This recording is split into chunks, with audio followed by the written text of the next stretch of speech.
Whenever the laws of any state are broken, a duly authorized organization swings into action. It may be called the state police, state troopers, militia, the rangers, or the highway patrol. These are the stories of the men whose training, skill, and courage have enforced and preserved our state laws.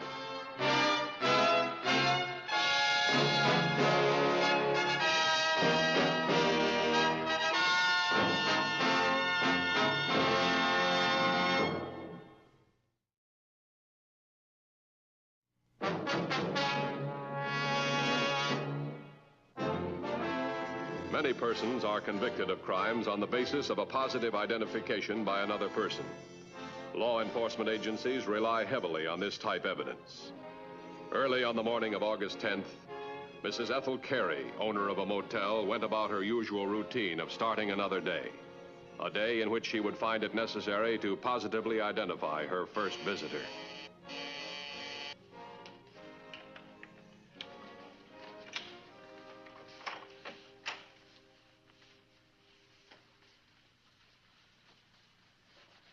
Where's the money? No, I won't tell you. Where's it hid? I won't tell you. Shut up.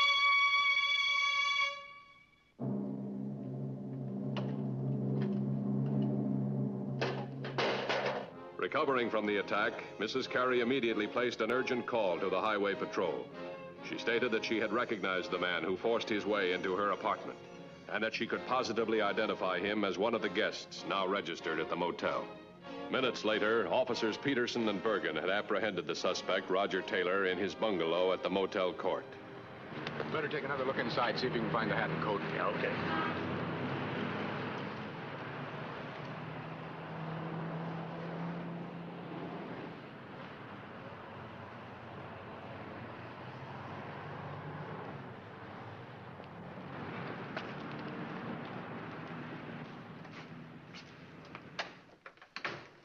Sit down, Taylor.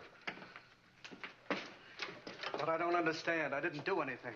You do own a light trench coat and a hat, don't you? Yes, I Where already are told. they? I don't know. I mean, I hung them in the closet last night. They should still be there. Why are you arresting me? I got a right to know. I already told you. Attempted robbery and assault with a deadly weapon on Mrs. Carey. She's made positive identification. She recognized your hat and coat. You were wearing them when you checked into the hotel. But I didn't do it. I swear I didn't. You gotta believe me. What'd you do after you checked into the motel? I went to bed. I was tired. I'd been driving all day. I didn't get out of bed until you woke me up. What's your business, Taylor? Grocery business. Own a small grocery in Bremerton, Washington. You can check that. Roger Taylor, that's my name. Lots of people know me. I'm on my vacation, driving to Baltimore to meet my wife. She's already there, visiting her mother. I couldn't get away from the store until now. You can check that, too. We will. Watch him. Yeah, Mike? It's clean. He must have got rid of the hat and coat. Okay.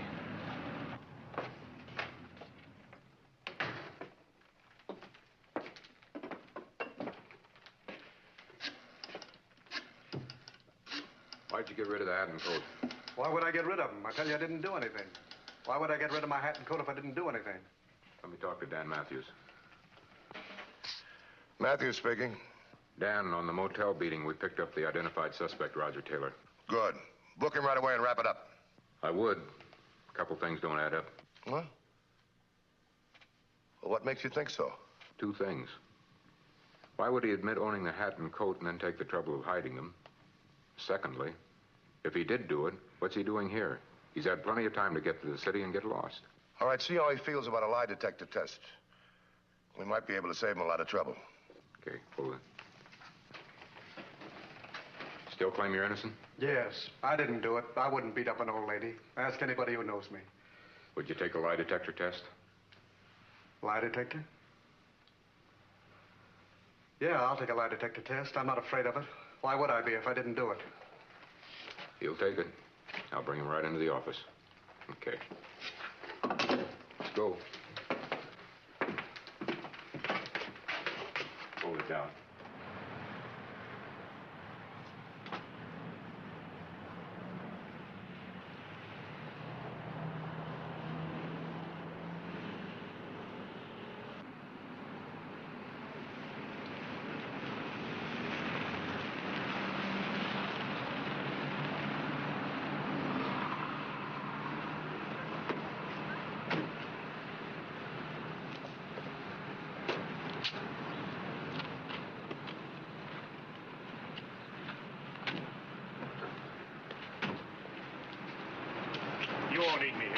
back to the motel and keep looking for the hat and coat. Right.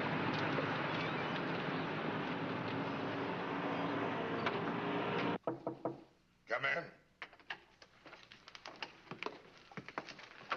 Here he is, Roger Taylor.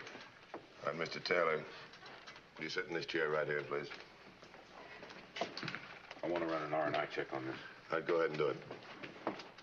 Left hand, please. I thought a lie detector was bigger than that. Well, some of them are. It'll get me out of this, won't it? It'll know if I'm telling the truth. If half our suspects are as truthful as this machine, our job would be real easy. Then it'll prove that I'm innocent. When you know I'm telling the truth, I can go, huh? Mr. Taylor, it's not quite that easy. This is not allowed as evidence in court. But I will tell you one thing. Whatever you say, it's usually a great help. It usually puts us on the right track.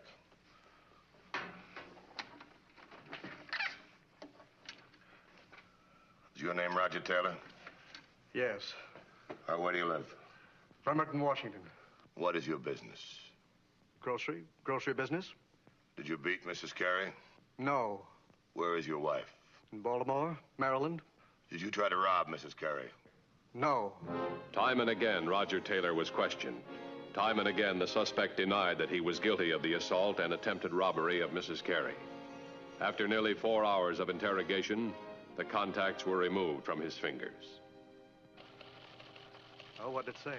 Did it prove I was telling the truth? Well, Mr. Taylor, there's no indication that you were lying. I'm sure glad of that.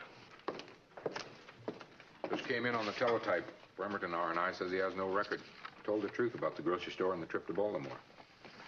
All right, Mr. Taylor, I'll be truthful with you. This test is all in your favor, but it doesn't get you off the hook. But I do think it warrants another visit to Mrs. Carey. Where is she, Pete? Back at the motel, she refused to go to the hospital. Didn't want to spend the money. Guess she's pretty fussy about money. Fussy, huh? All right, let's see how fussy she is about a lie detector.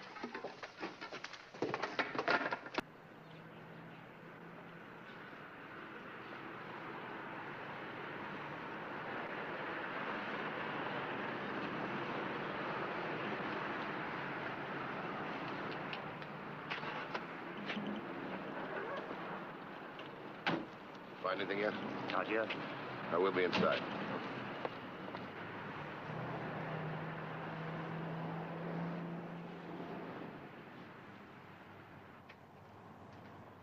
I'd like to talk to Mrs. Carey. What for? What do you want to go bothering her for? She's already told you all she knows. I want to talk to her anyway. Get the box, will you? What's your name? Henry Carey. She's my aunt. You live here? Yeah, but I wasn't here when it happened, if that's what you're driving at. Oh, where were you then? I was in town buying groceries at Clampett's store, and I can prove it. Yeah. Tell your aunt I want to see her, will you?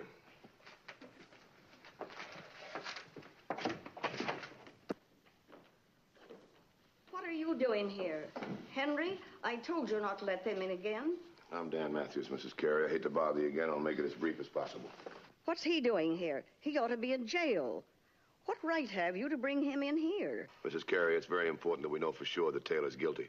Now, take a good look at him. You might have been wrong on your identification. No, I didn't make any mistake.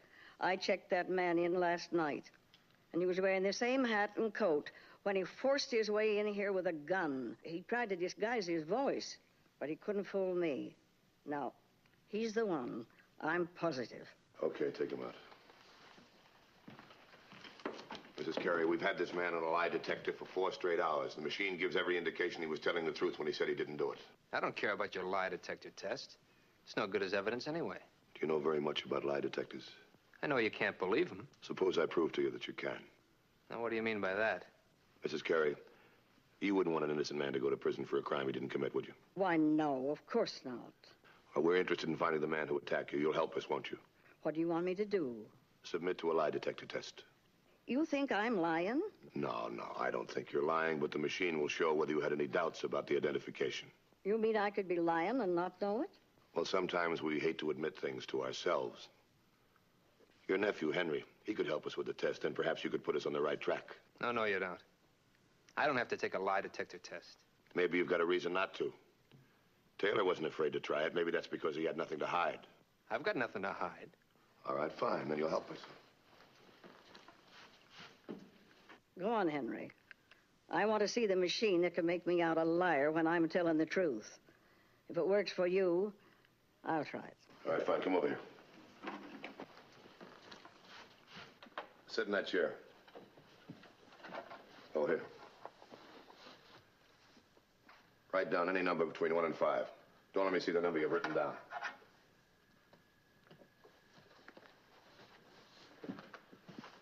Let me have your hand. Now keep your hand spread like that. Say no to whatever questions I ask, even if I hit the number you've written down, right? Was it 4? No. 1. No. Was it 3? No. 2. No. Okay, the number was 3. Am I right? Yes. All right, Mrs. Carey. You're next.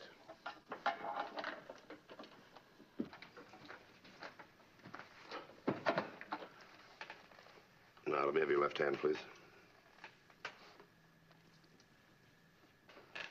And now keep your hand spread like that, please. Is your name Ethel Carey? Yes. You own this motel? Yes. Your nephew is Henry Carey? Yes. You were telling the truth when you identified Taylor as the man who beat you up? Yes. Following the usual procedure of asking unimportant questions and touching on the key question when least expected, the interrogation of Mrs. Carey continued for an hour, a shorter period of time than usually required because of her weakened condition, but long enough that a definite conclusion could be reached. Well, the machine indicates that you're telling the truth. I guess that proves your lie detector can't be relied on. They both can't be telling the truth. Yes, they can. The machine indicates that your aunt really believes that Taylor is the man she's telling the truth about, but she still might be wrong in her identification.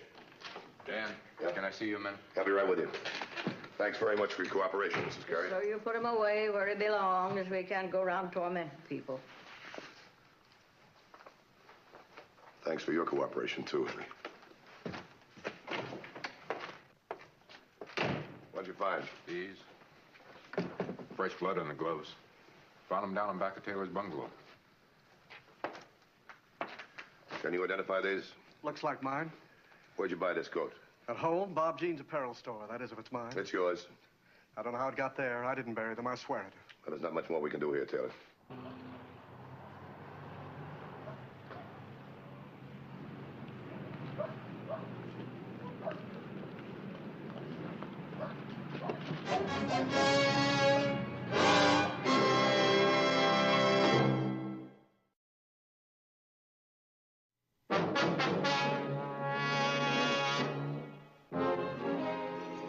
Following the arrest of Roger Taylor, a routine questioning of other guests registered at the motel failed to turn up any new evidence in the attempted robbery and assault of Mrs. Ethel Carey. And then a man not previously questioned volunteered some information. Oh, officer. Yeah? My name is Wilbur Morgan.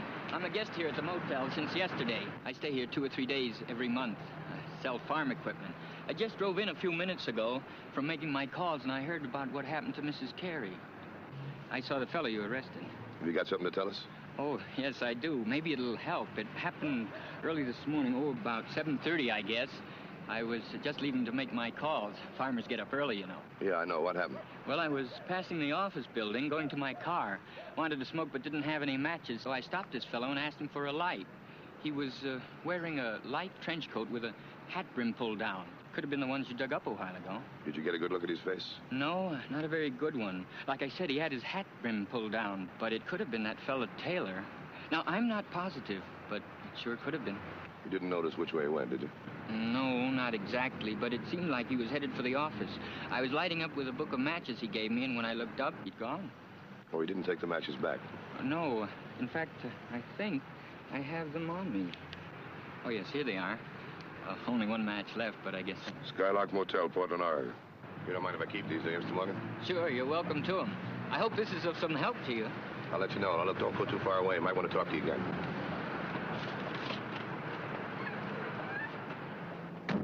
Here.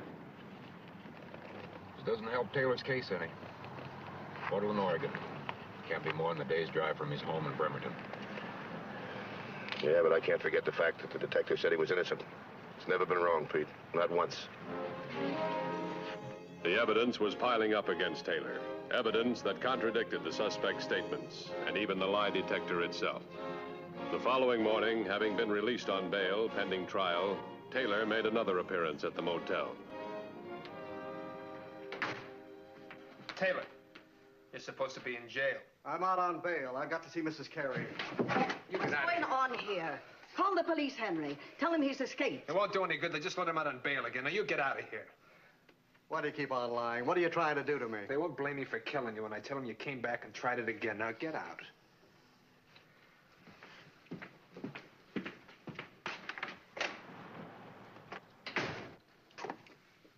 And Ethel, you've got to do it. You've got to put your money in the bank. I'll take care of my own money. I'll keep it right here where I know it'll be safe. But you're not safe. As long as Taylor is loose, you'll never be safe. He'll come back, and next time he'll kill you. I'll take it to the bank for you, Aunt Ethel, this afternoon. All right, you can drive me in, but I'll carry the money myself.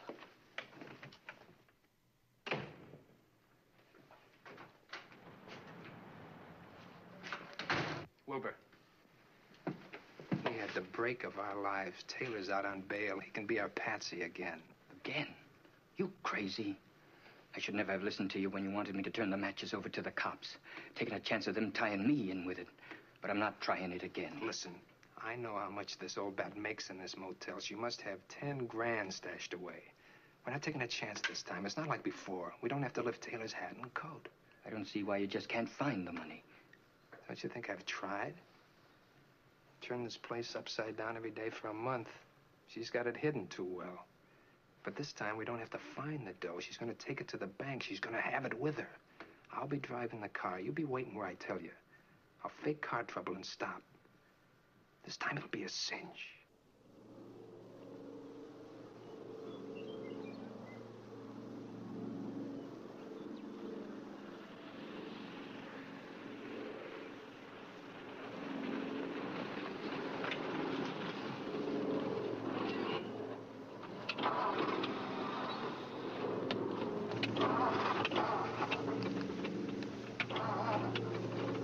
What's the matter, Henry? I don't know. Not out of gas.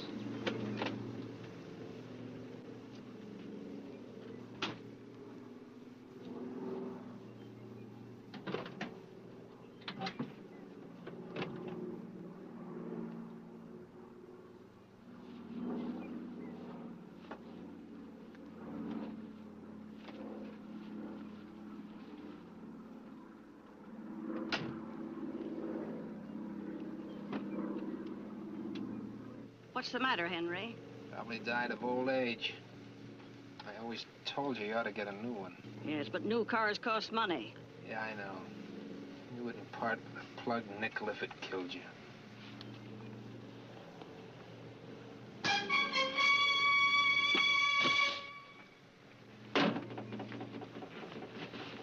Night's going, Wilbur.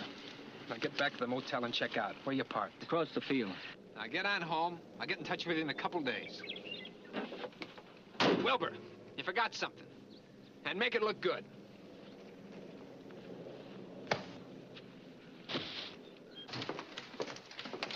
That call just came in. Somebody slugged and robbed Mrs. Carey on the highway. And Taylor's out on bail?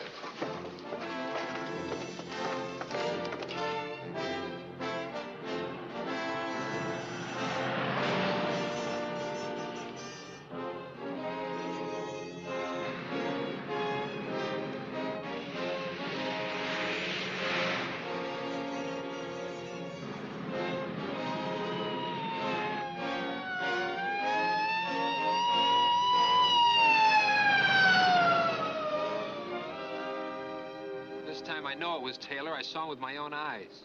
He even showed up at the motel this morning. I had to run him off with a gun. Must have heard me tell my aunt to put her money in the bank, and he followed us. Miss Carey's still alive. Could be a skull fracture. She's going to be all right. How are you? I'm all right. Wouldn't you like to go to emergency with your aunt?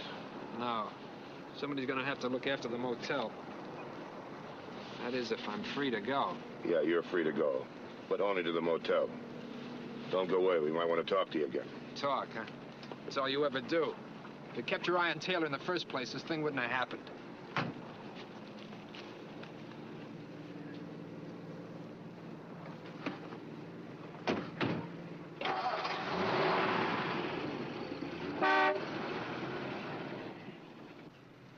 do you say we take one more chance?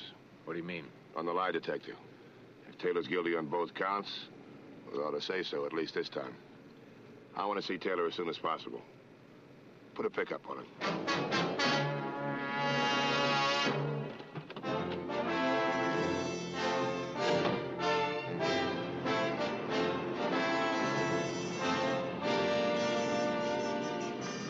.150 headquarters.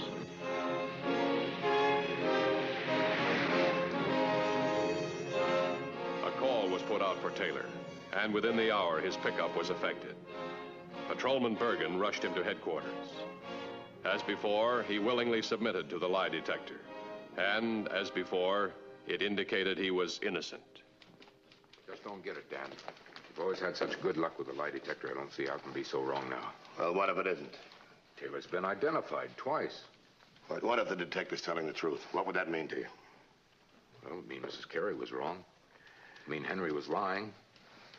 But he had an alibi for the first time back at the motel. He'd have to have an accomplice. Let's give the lie detector one more chance. Because if Taylor is innocent, somebody's got to be lying. Now, what about Wilbur Morgan? If Taylor is innocent, where did Morgan get the matches?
Now what do you want?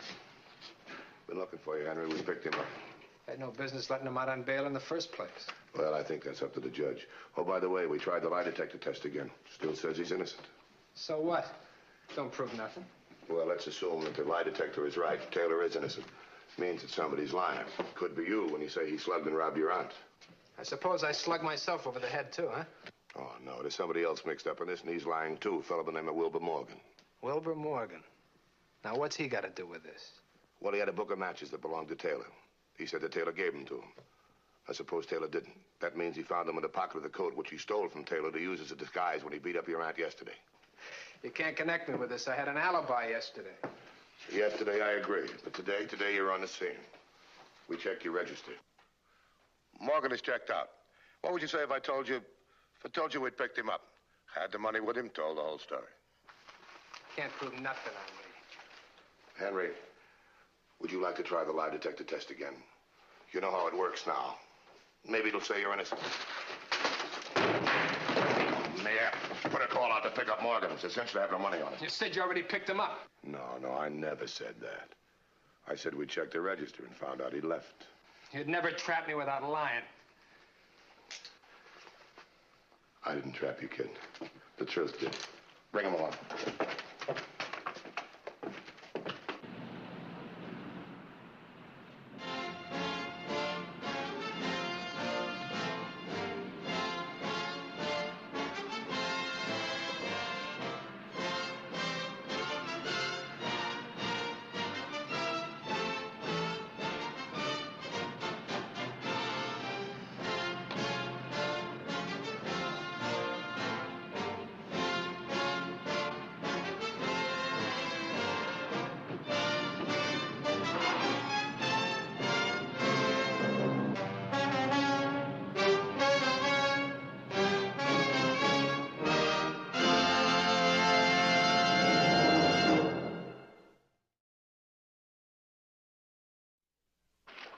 Next week's case, handled by the Highway Patrol, is a very exciting one.